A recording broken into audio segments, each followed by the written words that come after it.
నూకలతో ముల్లింగాకుతో పులుసు కొద్ది వాటర్ వేసుకున్నాను చూడండి. ఈ వాటర్లోన ఈ నూకలు వేసుకోవాలండి. నూకలు ఉడికాక ఆకు వేసుకోవాలి. ఈ ముల్లింగాకు, నూకలతో ముల్లింగాకు పులుసు ఉడుకుతుంది చూడండి. ఇలాంటప్పుడు ముల్లింగాకు వేసుకోవాలి. ఇదిగోండి, ఒక ముల్లింగ దుంప ఉంటే కూడా వేస్తానండి. నూకలు ఉడికిపోయాయి చూసారా. ఇలాంటప్పుడు ఇదిగోండి కొంచెం చింతపండు గుజ్జండి నానబెట్టుకొని వేసుకోవాలి.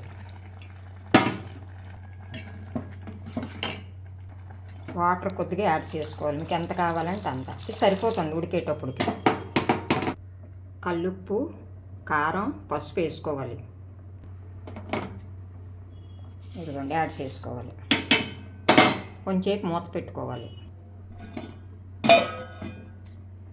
చూడండి బాగా ఉడికిపోయింది. ఇప్పుడు పోపు వేసుకుందాము.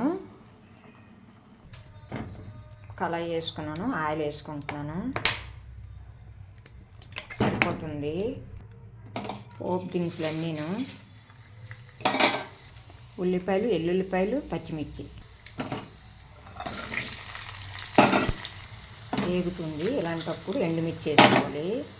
ఎండుమిర్చి వేగేటప్పుడు కరివేపాకు వేసుకోవాలి.